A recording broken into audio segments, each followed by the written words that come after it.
America is drowning right now. And questions, this is what is inspiring some of these questions. Now you're having questions around the dinner table, American families saying, hey, wait, our money isn't buying as much as it used to. Why is that? Why is it that our money's value is dropping? And at the same time, again, this people's purchasing power falling, coupled with people living in America and seeing the American political situation play out. Wait, we have millions of billions of dollars for Ukraine. We have millions of dollars for Israel. We have millions of dollars for everything. But people here in America are suffering from food insecurity.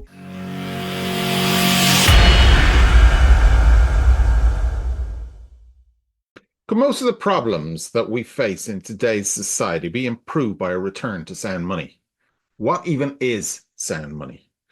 To learn more about this, I'm joined by JP Cortez, who's the Executive Director of the Sound Money Defense League. JP, welcome to the channel. Thank you for having me, Dave. It's great to be here. Tell us, what is Sound Money and what is the Sound Money Defense League? So when we're talking about sound money, we're talking about a money that isn't liable to sudden appreciation or depreciation over the long term, tested by actual market forces.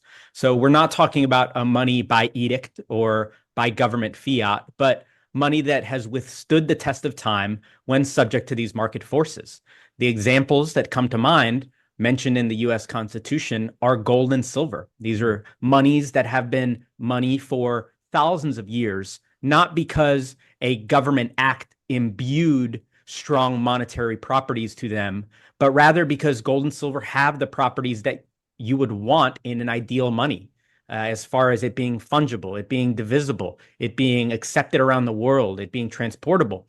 These are all qualities that you want a good money to have. And you can compare that or juxtapose it with federal money, government money, money that can be inflated away, money that can be weaponized and politicized to serve purposes that serve expedient politicians, not taxpayers. And so we're seeing now that there has been an awakening, we'll call it, of the principles of sound money, of it being important that your money should not and cannot be manipulated. So the Sound Money Defense League is a national public policy project to that end. We are a project of Money Metals Exchange, a national precious metals dealer online, and we work to remonetize gold and silver. We believe that the primary ways of doing that are largely by removing the taxes that impede its use. Today, in some states in the United States, when you buy precious metals, you're going to get hit with a sales tax when you purchase it. And then when you sell it or use it, you're going to get hit with a capital gains tax if you are selling it at a higher price than what you bought it at. The state will charge you a capital gain, and then the feds will charge you a capital gain as well. So it's completely unworkable as money today, right? Like you can see how there's too much friction involved to actually use gold and silver as money today. You have to track your cost basis. Every time you go buy a carton of eggs or a gallon of milk, oh, what was the price of silver today? How much did I have to spend? And did I buy these Silver Eagles at the same time as I'm using them? It's just unfeasible. And so to remove this friction allows for the restoration of people using gold and silver as money. It allows people to readopt their own personal gold standards. And that's what it's about readopting that, because it's 50 years since basically the US dollar came off the gold standard, thereabouts. This is the way that money was prior to that point, and in particular in the US, backed by physical gold and silver. It was even marked on the notes. So is the Sound Money Defense League that's looking to get back to that same standard, or what? Well, I think you bring up an interesting point about the monetary timeline here in the United States. And you're right, it's been about 50 years, 1971, since President Nixon closed the gold window. It ended gold interconvertibility with gold and the U.S. Federal Reserve Note. And before that, we had a Bretton Woods system. And before that, what was more known as a classical gold standard. But what we're seeing is we don't necessarily need a top-down approach to money at all. We don't need a congressional act declaring a national gold standard, because that sort of misses the point as well. Gold is not money gold does not make a great standard because the government says so, but because gold is in and of itself money. Like you were saying, historically, when people wanted to save money, they simply held money because money was either A, actual gold, or it was a certificate backed by gold. It was backed by something hard. That isn't the case today. So people need to find more creative ways to preserve their wealth. They're risking it all on risky crypto tokens. They're investing in market funds and ETFs and stocks that they don't even really understand in many cases, because everyone's trying to beat this inflationary pressure that the government is actively and openly imposing on us. Okay, so you're not necessarily talking about going back to a situation where you have a US dollar or other currency fully backed by precious metals, but it's as much about education around the idea of the impact of fiat currency and money printing and the lack of those kind of fundamental characteristics of sound money in our money today, and the idea of those characteristics existing in gold and silver and bringing that understanding to a wider audience. Would that be a fair comment? The understanding and the education is such an important part of what we're doing here. Here in the United States, there are more than 7,400 state legislators, elected legislators that are ostensibly making the decisions that govern the people, the lives of the people in the United States. The vast majority of these 7,400 elected legislators have never heard the term sound money. They've never considered questions about why do we use money? Where does it derive its value? What traits make a good money? These are questions that aren't asked. And so education is certainly a massive part of this. And of course, actually passing the legislation is important too. This year, in our 10th year of advocacy, we've worked in 2024 to pass 7 laws that remove taxes on precious metals, that empower state treasurers to hold physical metals on their state's balance sheets, and to remove other onerous restrictions getting in the way of people actually getting to use gold and silver as money. So there's the education piece, of course. There's the legislative piece, but there's a third piece, which is the game theory piece. As states readopt their own gold standards, as states bolster their own state finance reserves with physical gold, we might find that other states start doing the same. And we've been seeing that over the last 10 years. What started with a very niche project in Utah in 2011 has now turned into dozens of states passing legislation to build depositories, to end taxes on precious metals, to make gold and silver legal tender. All of these things started as a small little flare and now has taken a blaze, and states all over the country are introducing this.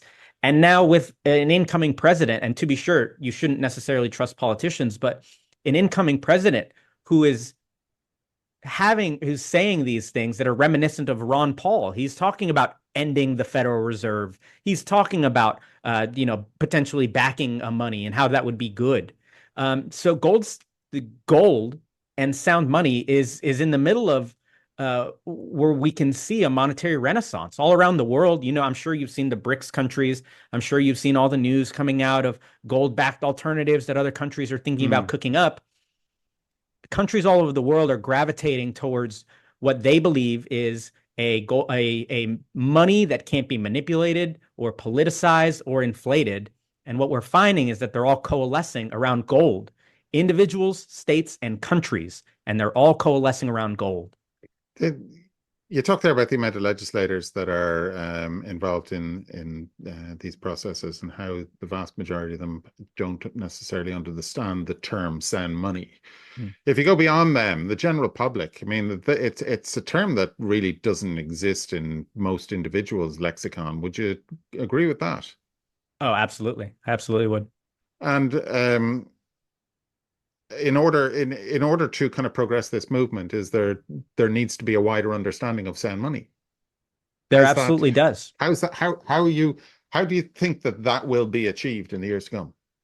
I'm actually, unfortunately, sad to say that the Federal Reserve is doing my job for me. There is no stronger argument for sound money than a diligent homeowner or housekeeper going to the grocery stores and noticing that their grocery bill has shot up 40% year over year. There is no more diligent record or metric of inflation than actual human experience. So you can look at all these government statistics, and to be sure, there are many graphs and many metrics that are telling you that the state of the economy is rosy and everything is fine, and that, you know, the Americans are in good shape. The resilience of the American consumer, the news stations say. They don't talk about the massive amounts of credit card debt that America is under. They don't talk about how many Americans don't have the savings to afford 1 month or a single emergency expense. America is drowning right now. And questions, this is what is inspiring some of these questions. Now you're having questions around the dinner table, American families saying, hey, wait, our money isn't buying as much as it used to. Why is that? Why is it that our money's value is dropping? And at the same time, again, this people's purchasing power falling, coupled with people living in America and seeing the American political situation play out. Wait, we have millions of billions of dollars for Ukraine. We have millions of dollars for Israel. We have millions of dollars for everything. But people here in America are suffering from food insecurity. My state, the state that I live in, half of North Carolina was drowned in a massive hurricane recently, and there was the federal support that was offered was very questionable.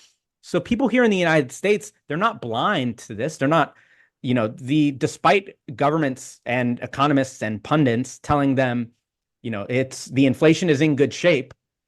Americans know, the people around the world know that their dollar isn't going as far. The same way historically, when in Rome, when they started clipping coins, the soldiers that were fighting Rome's bloody wars on those horrible battlefields didn't appreciate coming home and finding that they'd been paid in clipped mystery metal. And that's what eventually leads to societal dissolution.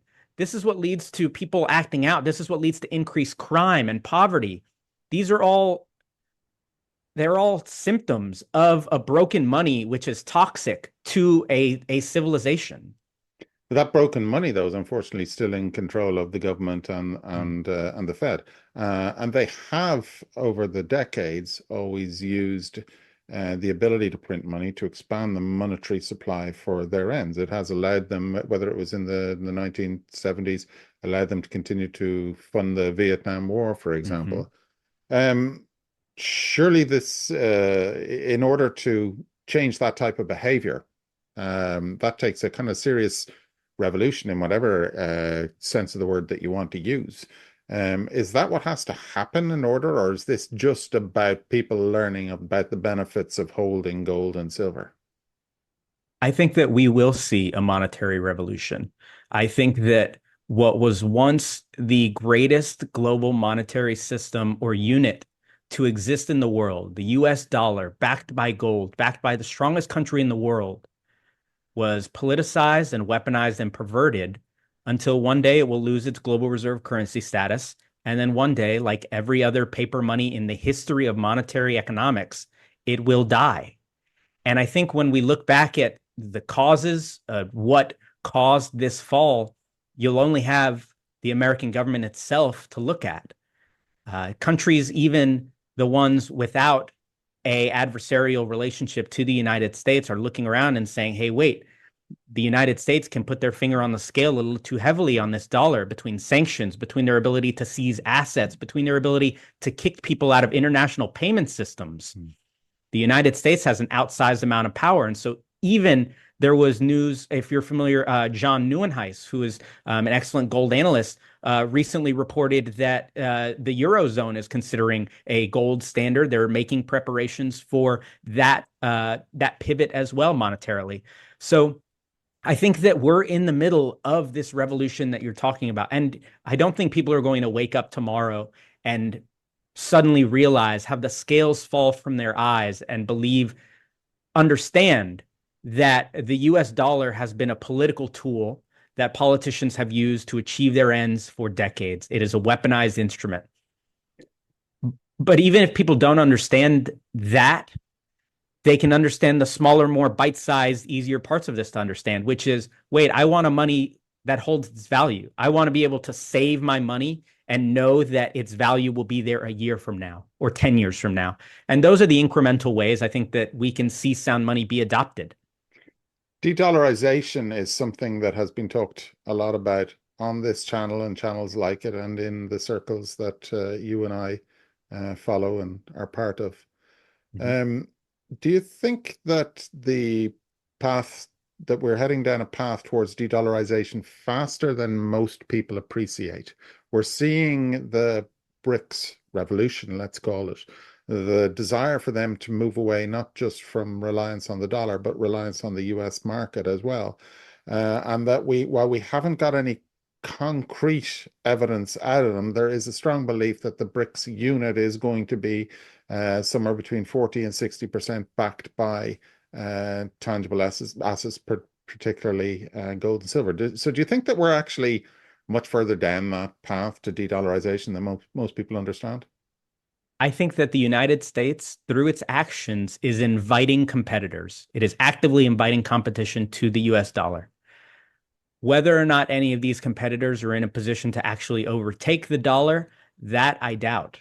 We are certainly moving towards that, towards eventually one of these people overtaking, one of these instruments, one of these units overtaking the US dollar as the global reserve currency, as the currency or the unit that most of the world's finance is denominated in. I think we're definitely closer to that than we have been, and we're seeing that publicly.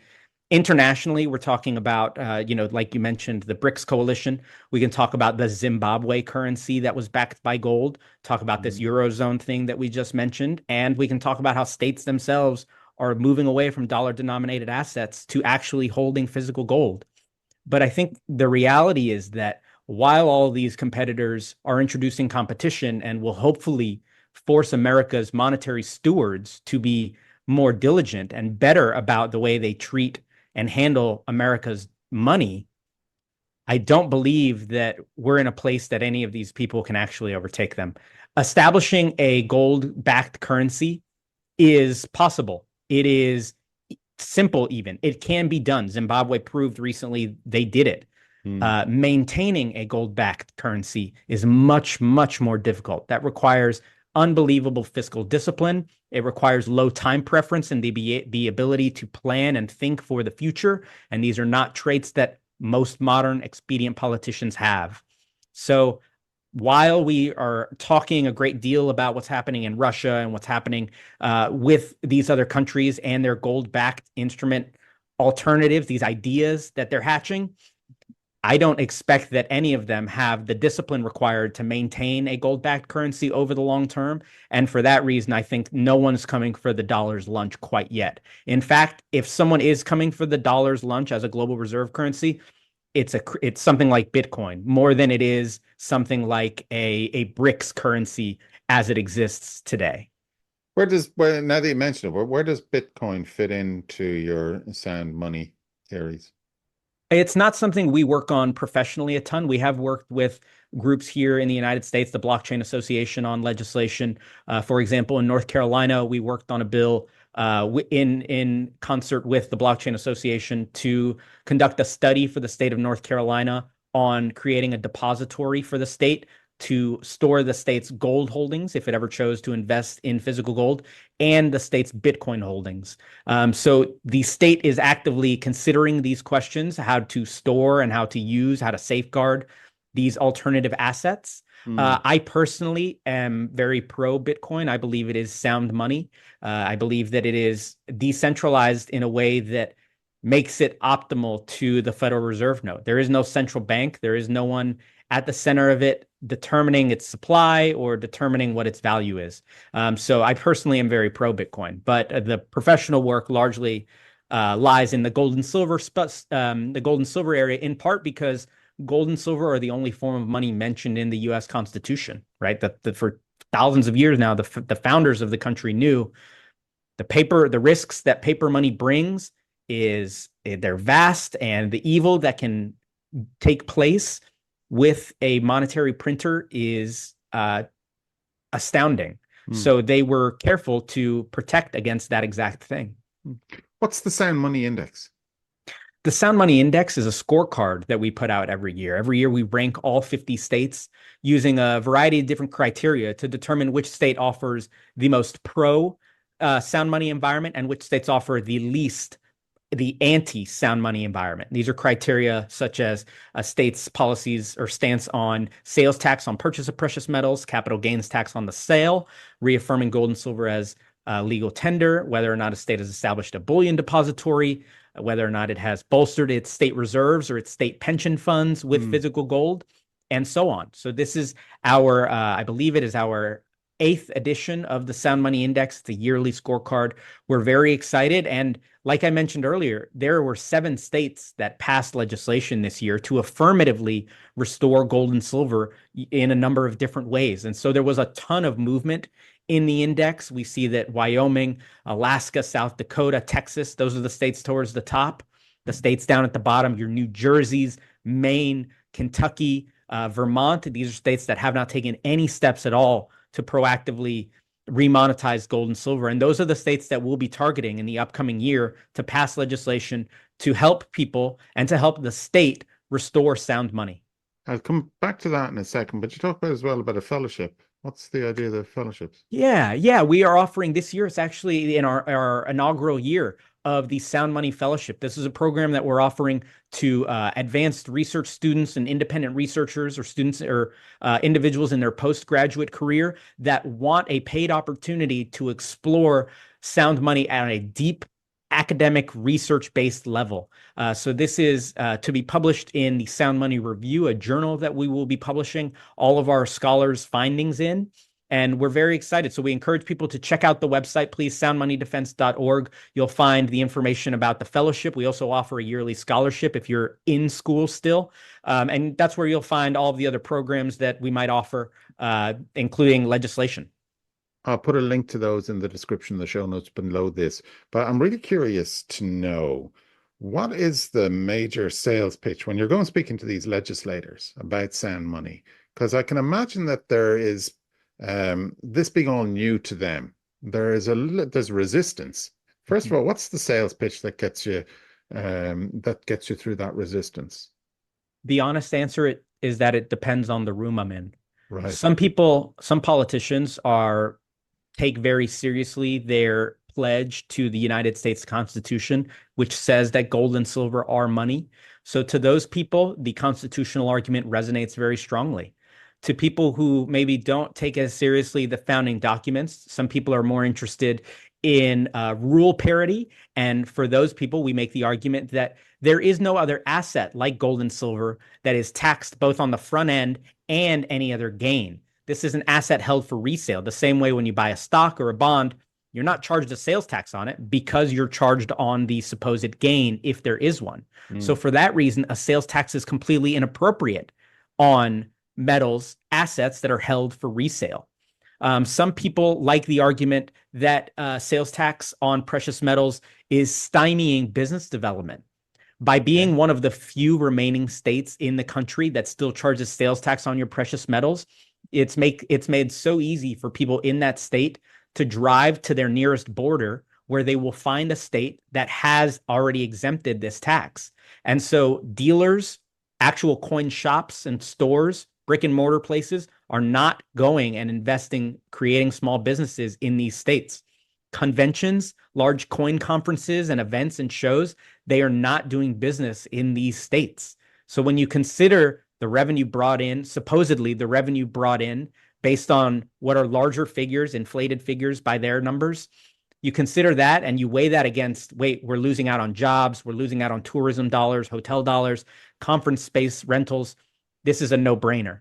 And so it kind of depends. And so more states, I think some states see taxes very strongly as revenue sources. They see something they can tax and their eyes light up and they see dollar signs.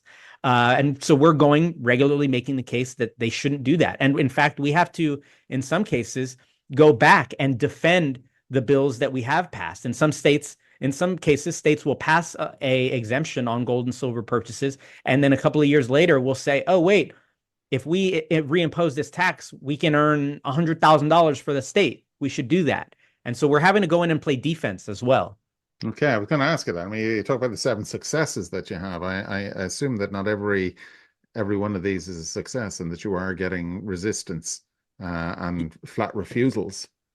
Absolutely. And In the case of this year, we were in 27 states that introduced legislation like this, more than 65 pieces of legislation. And yeah, so if you look at it as a percentage, most of them did not pass. Most of them did fail. But that is the process of state legislature. There are thousands of years. There are thousands of bills every year around the country that are introduced that never even get a hearing, that never even get a vote, that they're just shelved and they're put away and never even considered.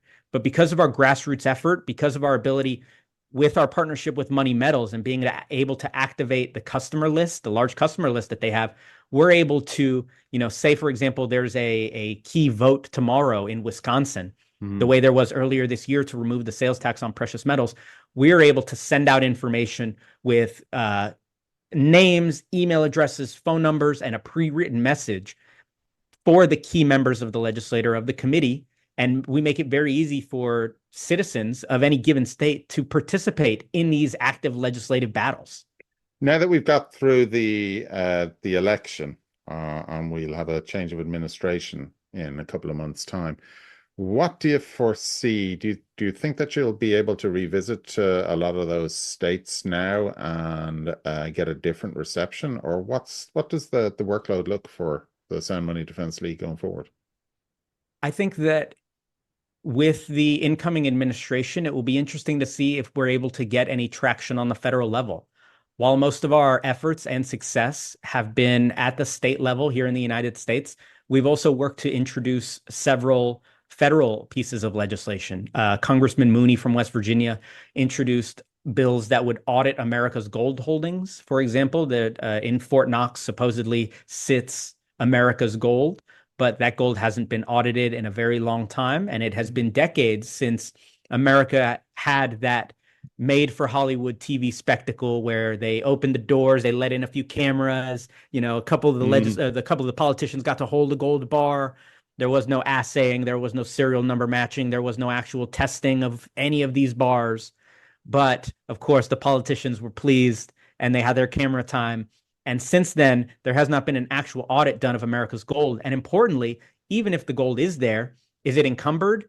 Does anyone else have any rights to it? Has it been swapped or leased or pledged as collateral for something else? Does the IMF own it? Does China own it?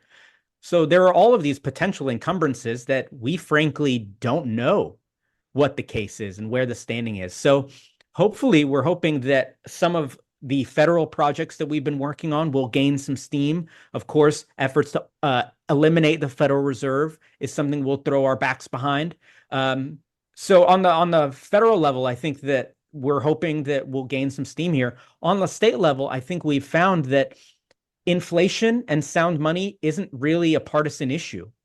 States, both deep red and deep blue, have passed legislation that we've suggested, and they have rejected legislation that we've suggested. So I think inflation comes for everyone, and states all over, regardless of their political color or stripe, are looking for ways to insulate themselves and their citizens from the ravenous mismanagement that has come from the Federal Reserve and the federal level of the United States government. This is really ultimately at its heart, it's a call to arms for a monetary revolution. That's exactly what it is, and that's what needs to happen. JP Cortez, Sound Money Defense League, thanks for joining us on the channel. Thank you very much, Dave. It's great talking to you.